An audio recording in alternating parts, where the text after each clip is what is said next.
हरिओम आदेश आदेश। मैं ओगढ़ कालूराम, सुल्तानपुरा भीलवाड़ा, राजस्थान। हम कभी भी सोशल मीडिया पर या आश्रम पर कोई अंधविश्वास नहीं फैलाते हैं, ना ही हम कभी किसी को गुमराह करते हैं, ना ही किसी को हम बीमारी को हटाने का पूर्ण दावा करते हैं। कोई भी बीमारी है, आपको पहले हॉस्पिटल जाइए, डॉक्टर का समाधान करवाइए।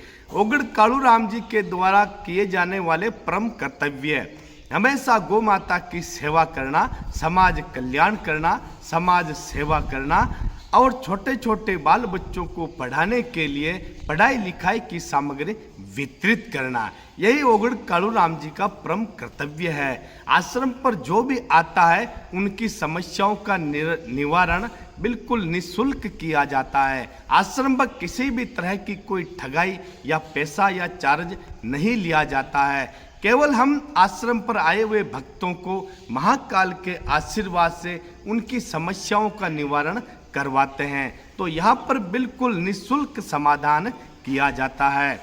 और दूसरी बात, अगर आश्रम पर कोई भगत आता है तो पूर्ण श्रद्धा और विश्वास लेकर आए, बाकी गुरु महाराज करने वाला है। हरिओम आदेश। आपके पढ़ाई अच्छा पढ़ाती है मैडम आपका? अच्छा, तो अब आगे से पढ़ लिख के अच्छा होशियार बनोगे।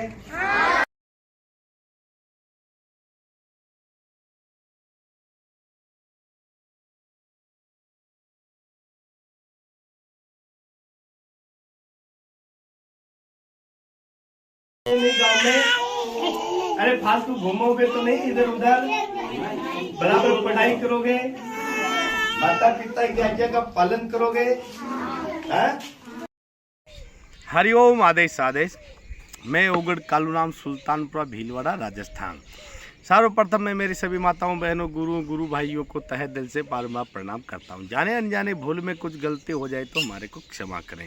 हमेशा गौ माता की सेवा करें, माताओं बहनों की इज्जत करें, माता को माता समझे, बहन को बहन समझे। हमेशा बड़े बुजुर्गों का आशीर्वाद लेते रहें, अपने माता पिता की हमेशा सेवा करें। आज हम आपको बताएंगे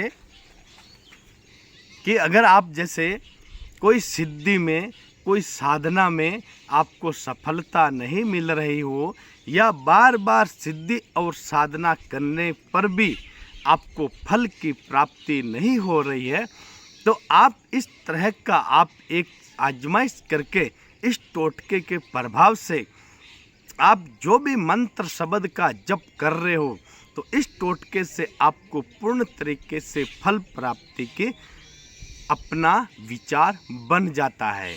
तो कौन सा टोटका करना चाहिए वो आप ध्यान से सुनिए।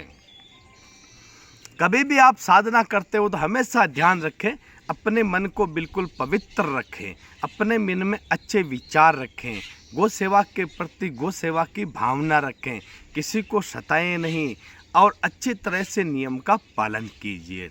जब भी आप साधना करने बैठते हो, किसी भी समय किसी भी दिन में, तो आपको क्या करना है, सर्वप्रथम के दिन में आपको एक सूखा नारियल लेकर के उस नारियल को पीले कपड़े में बांध करके और कुमकुम से उस नारियल पर एक स्वास्तिक का निशान बना करके और स्वास्तिक के बीच में थोड़े से चावल, थोड़े से मूंग और एक सुपारी रख कर उस नारियल को एक जगह फिक्स कर लें।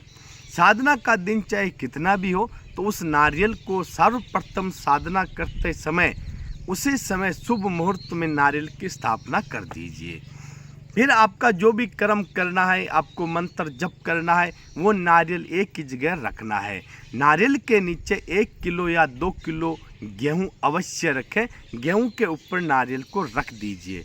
नारियल को पीले कपड़े में बांध के कुमकुम से स्वास्तिक बनाकर बीच में एक सुपारी, थोड़े से मूंग और थोड़े से चावल रखकर उसको आप अपना आराध्य समझकर या गुरु महाराज समझकर फिर आप साधना का जप करें।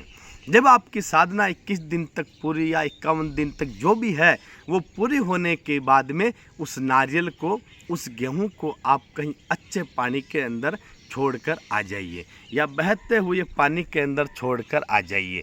फिर देखिए आपको कैसा एक चमत्कार मिलता है। ये छोटे छोटे टोटके और छोटी छोटी बातों का अगर हम पूर्ण रूप से ध्यान रखते हैं तो हमारे को सफलता में 100% तक सफलता मिलने का आश्वासन रहता है। क्योंकि अगर जिसका मन भटक रहा है, गलत विचार आ जाते हैं, तो भी इस टोटके के माध्यम से आप अपनी साधना में पूर्ण रूप से सफलता प्राप्त कर सकते हो।